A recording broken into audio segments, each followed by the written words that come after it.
الله الرحمن الرحيم الحمد لله وكفى وسلام على عباده الذين اصطفى أما بعد أعوذ بالله من الشيطان الرجيم بسم الله الرحمن الرحيم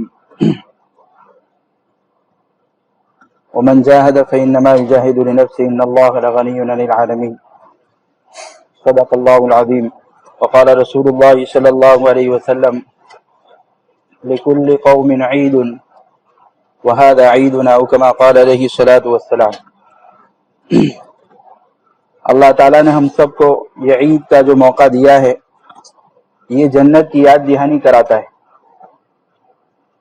کہ ہم نے اتنی مشقتیں جھیلی اور گرمی کے 14 گھنٹے کے روزے رکھے، اور جب عید کا دن آیا تو اب سب کو خوشی ہو رہی ہے کہ ہم نے 14 گھنٹے 15 گھنٹے گرمی کی مشقت برداشت کی، اور اس کے بعد جب عید کا دن آ رہا ہے تو خوشی ہو رہی ہے۔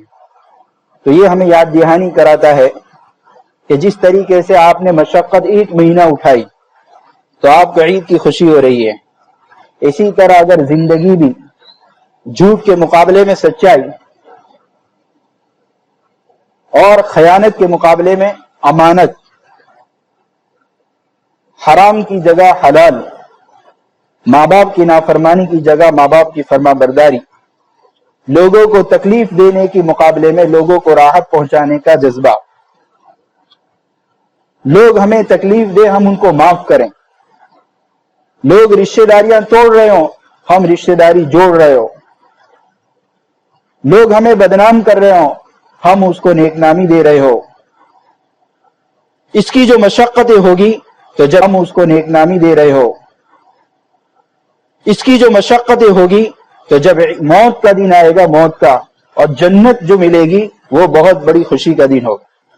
جس طرح 30 دن ہم نے روزے رکھے تو عید کی خوشی ہو رہی ہے، اور اسی طریقے سے اگر ہم نے ان اعمال کو کیا مشقت کے باوجود، حلال میں مشقت زیادہ ہے حرام کے مقابلے میں، لیکن حلال کی کم پر اپنے آپ کو چلا لیا اور 3/6 کی قبر کی تیاری کر لی اور اپنی اولاد کو بھی نیک اعمال پر لگایا، یہ ساری مشقتیں جھیلی کہ میری اولاد کے پیٹ میں حرام نہ جائے، تو ان مشقتوں کے جھیلنے پر جنت میں اللہ خوش کر دے۔ اسی طریقے سے چونکہ عید کا دن ہے، حدیث شریف میں ہے پیارے رسول صلی اللہ علیہ وسلم جب مدینہ شریف پہنچے تو مدینہ والے خوشیاں مناتے تھے، تہوار مناتے تھے، کیا کرتب کرتے تھے۔ آپ صلی اللہ علیہ وسلم نے پوچھا کہ آپ لوگ کیوں ایسا کرتے ہو؟ تو ہمارے باپ دادا سے چلتا آ رہا ہے اور اسی طرح ناچنا گانا ہو رہا ہے۔ تو آپ صلی اللہ علیہ وسلم نے فرمایا ہمیں بھی اللہ نے 2 عید کے موقع دیے ہیں خوشی کے، ایک تو یہ عید الفطر، عید الفطر تو عید کہتے ہیں عاد یعود یعنی لوٹنا، کیونکہ عید بار بار لوٹ کر آتی، اور فطر کہتے ہیں ختم کرنا اور توڑنا، چونکہ جب عید کا پہلا دن ہوتا ہے تو روزے کا سلسلہ ختم ہو جاتا، تو یہ عید الفطر ہے۔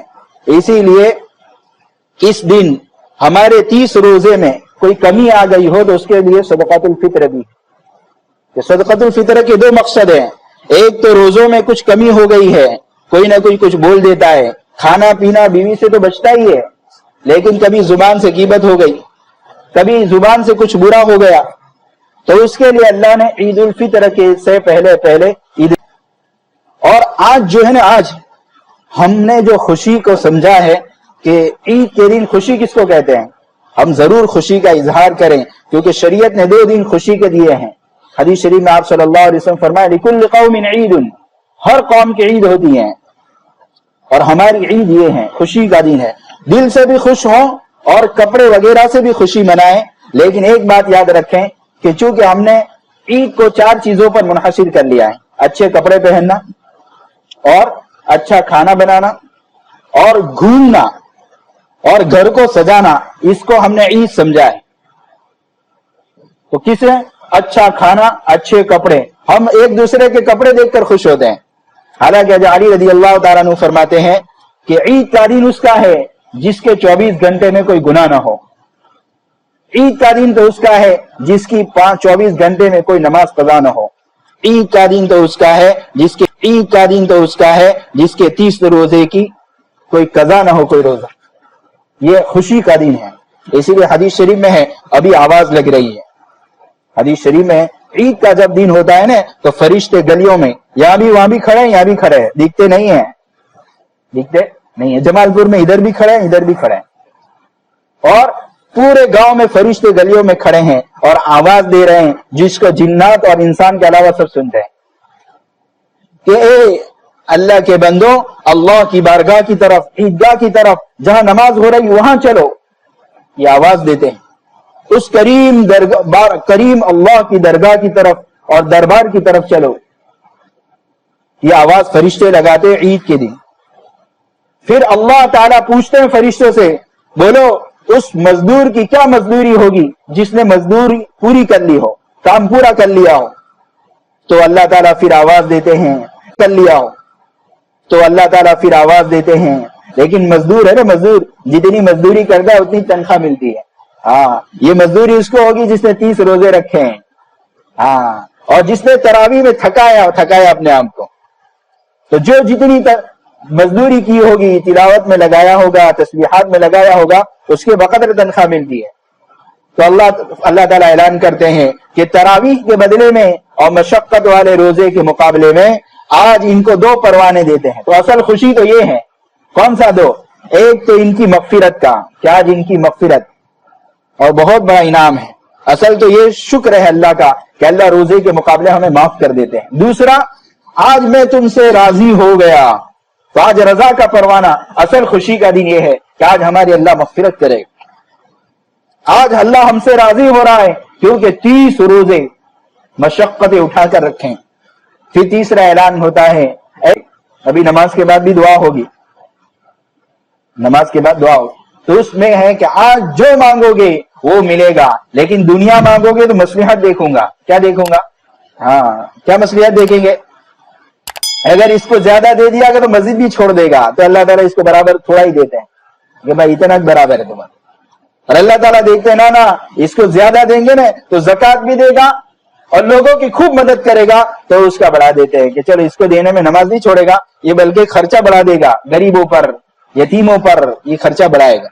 تو اللہ مصلحت دیکھتے ہیں. جیسے 3 سال کا بچہ گاڑی مانگے تو بولو, 4 سال کا بچہ ابھی پیشن مانگے, اسپلینڈر مانگے, ایکٹیوا مانگے, بولو دلا دیتے ہیں. اور جو باپ دلا دے اس کا کہاں کیا کس میں شمار ہوگا ذرا سوچ. لیکن وہی بچہ جو 4 سال کا ہے وہ اگر 16, 17, 20 سال کا ہو جائے اور گاڑی مانگتے تو دلا دیتے ہیں کہ نہیں؟ کیوں؟ اب تو یہ سبزی بھی لا دے گا, پھل فروٹ بھی لا کر دے گا, لاجپور لے جانا ہو تو لا کر دے گا, لاجپور لے جانا ہو تو بھی لے جائے گا, اور کچھ کام ہو تو بھی. ہاں, تو اب کیوں دلا دی؟ تو کہ حکمت کا تقاضا ہے کہ اب دلا دینا چاہیے. اور 4 سال کا تو حکمت یہ تھی کہ نہ دلا ہوا, خود کی جان بھی جائے گی, لوگوں کی بھی جانے جائے گی. اس طرح اللہ دیکھتے ہیں کہ اس کو زیادہ دینے میں فائدہ ہے, کم دینے میں فائدہ ہے.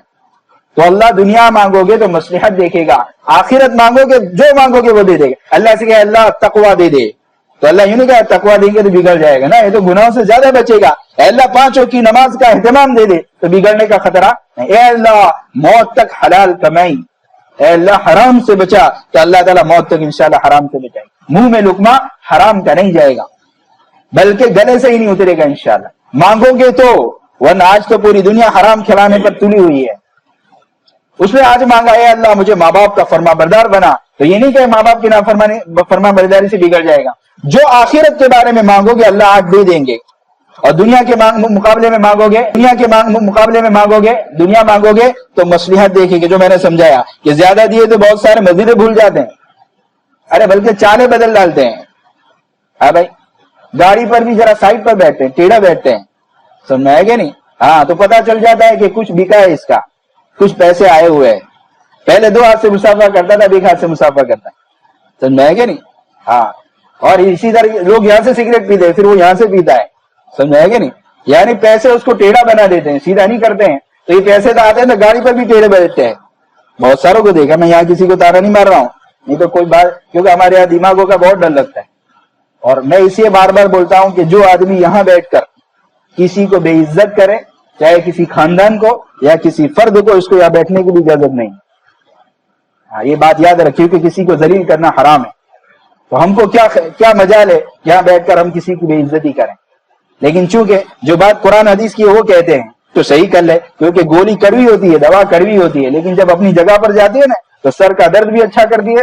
اور گھٹنے میں ہو نا, گھٹنے میں تو بھی ہم پوچھے کہ اب جاتی پیٹ میں ہے, درد کیسے دور ہوگا, تو ڈاکٹر کیا پی کر تو دیکھ, بھائی سر کا درد ہو رہا ہے تو گولی کہاں جا رہی, پیٹ میں, تو دوا لگانے کی یہاں دے رہا, بھائی یہاں پیٹ میں کیوں ڈال رہا ہے, بھائی تو پی کر تو دیکھ, تیرا سر بھی اچھا ہو رہا ہے. اس طرح کبھی کبھی وہ باتیں ہوتی ہے جو ہمارے اندر پائی جاتی ہے لیکن کہنے والا برا لگتا ہے. یہ اس بات کی علامت ہے کہ گناہ کی وجہ سے دل سخت ہو چکا ہے. کیوں کہ یہ تو قرآن حدیث بتا رہے ہیں, اپنی جیب کی تو بتا نہیں رہے. اب تم کو کیوں برا لگ رہا ہے؟ اس لیے برا لگ رہا ہے کہ توبہ کرنے کی ضرورت ہے, اس لیے کہ دل جب سخت ہو جاتا ہے تو برا کہنے, اچھا کہنے والا اور قرآن حدیث سمجھانے والا بھی کڑوا لگتا ہے. اس کے بارے میں بھی نماز کے بعد برے الفاظ نکلتے ہیں. یہ لوگ تو کہتے ہی رہتے ہیں, لیکن کہتے رہتے وہ تو قرآن حدیث کا موت تک کہتے رہیں گے اور بغیر کسی ڈرے کہتے رہیں گے. اور اگر ڈر محسوس اگر نہیں ہجم ہوتا ہے تو کرسی پر چونکہ مجمع ہوتا ہے, کوئی صحیح بات پہنچ جاوے تو ہمارا تو دل کا دکھڑا یہ ہوتا ہے کہ جو امانت ہمارے پاس ہے لوگوں تک پہنچ جاوے. اس کے لیے ہم کبھی سنا دیتے ہیں. کل بھی ہم نے ایک مسئلہ ہماری جمعہ مسجد میں سمجھایا تھا, شاید آپ تک پہنچا ہونا.